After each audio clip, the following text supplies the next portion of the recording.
जय हिंद दोस्तों, नमस्कार। मिनिस्ट्री ऑफ फाइनेंस ने एक गैजेट ऑफ इंडिया रिलीज़ किया है जिसमें ये है कि श्री राम जन्मभूमि तीर्थ क्षेत्र जो है उसको इनकम टैक्स एक्ट 1961 के 80G क्लॉज 86 सेक्शन के अंतर्गत रख दिया गया है। और जिसके तहत ये हुआ कि राम जन्मभूमि तीर्थ क्षेत्र फंड जो है उसमें अगर कोई डोनेशन दे रहा है तो वो टैक्स फ्री होगा। तो आइए इसके बारे में हम लोग देखिए। ये गैजेट है, दिख रहा है, the gadget of India, ministry of finance, central board of direct taxes, ठीक है ना, इनकम टैक्स। तो आइए इसके बारे में अध्ययन करते हैं। एग्जाम के पॉइंट ऑफ व्यू से हम लोग यहाँ पे अध्ययन करेंगे, ठीक है ना। कोई पॉलिटिकल व्यू और वैसा कोई व्यू नहीं है इसमें। एग्जाम के पॉइंट ऑफ व्यू से ये इनकम टैक्स एक्ट 1961 क्या है, इसमें सेक्शन 80G क्या है, तो इसमें राम जन्मभूमि क्यों रखा गया है, इसके टैक्स जो इसमें छूट दी गई है कितने प्रकार की होती है, एक प्रकार की है, दो प्रकार की है। आइए उसके बारे में डिस्कस करते हैं एग्जाम के पॉइंट ऑफ व्यू से। What is section 80G of the income tax act. देखिए, section 80G of the income tax provides an income tax deduction to the tax payers on donations made to charitable institutions and specified trust, certain funds etcetera, ठीक है ना।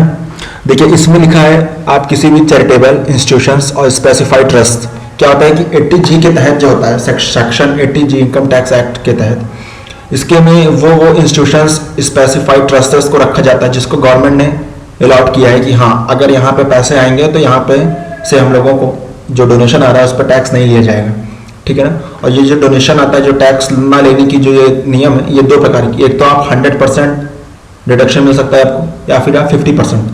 जैसे मान के चलिए, मैं एक एग्जाम्पल दे रहा हूँ, अगर 1000 रुपीज आपकी एनुअल इनकम है, एनुअल इनकम 1000 है, मान के चलिए, ऐसा तो पॉसिबल नहीं है।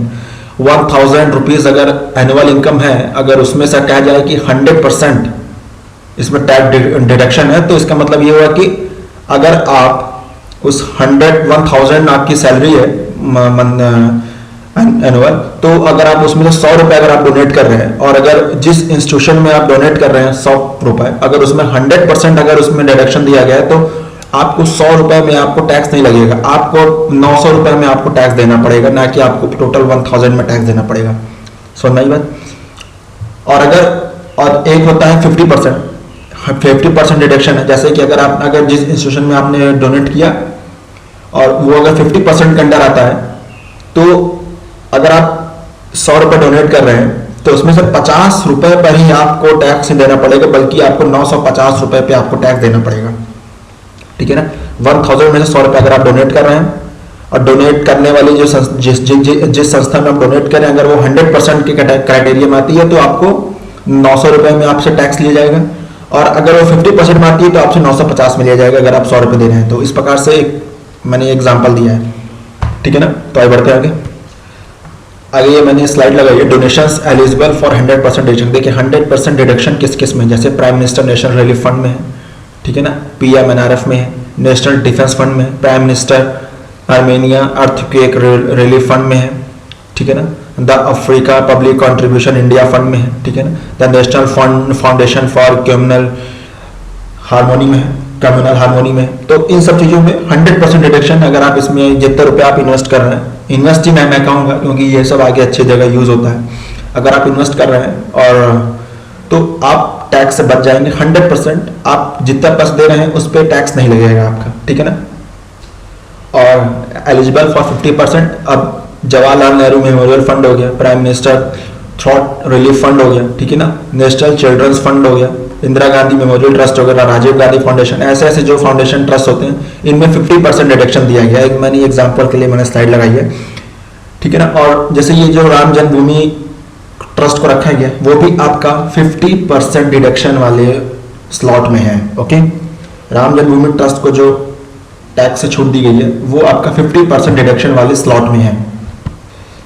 इसे मैंने supreme court verdict of Ayodhya dispute का मैंने कुछ इसमें स्लाइड लगाई है। मैं देखिए, फाइनल जजमेंट आपको पता है कि Ayodhya dispute was declared by the supreme court of India in 19 November 2019। The supreme court of India ordered the disputed land to be handed over to a trust, ठीक है ना, to be created by government of India, जो government of India के द्वारा trust जो बनाई जाएगी, to the build the Ram Janmabhoomi, ठीक है ना, revered as the birth place of Hindu daddy Ram temple. The court also ordered the government to give an alternate 5 acre of land in another place to the Sunni Waqf Board for the purpose of building a mosque। ठीक है ना, मतलब कि जैसे कि मोटा मोटा समझा जाए तो जो अयोध्या का वर्डिक्ट आया था उसमें था कि केस जीता था राम जन्मभूमि वालों ने, जिसमें गवर्नमेंट से कहा गया था कि आप लोग 3 महीने के अंदर आप लोग एक ट्रस्ट बनाएंगे जो राम जन्मभूमि जहाँ पे राम जी का जन्म हुआ था वहाँ मंदिर बनेगा, और सुन्नी वक्फ बोर्ड को अलग 5 एकड़ की जमीन दी जाएगी जहाँ वो लोग अपनी एक मॉस्क यानी कि मस्जिद बना सकते हैं। ये पूरा वर्डिक्ट था। तो इसी जो ये ट्रस्ट बनाया गया था गवर्नमेंट के द्वारा, इसमें एक फंड भी ये लोग बनाए थे और उस फंड में डोनेशन जो दिया जाएगा उस पर 50% की छूट मिली है। ओके,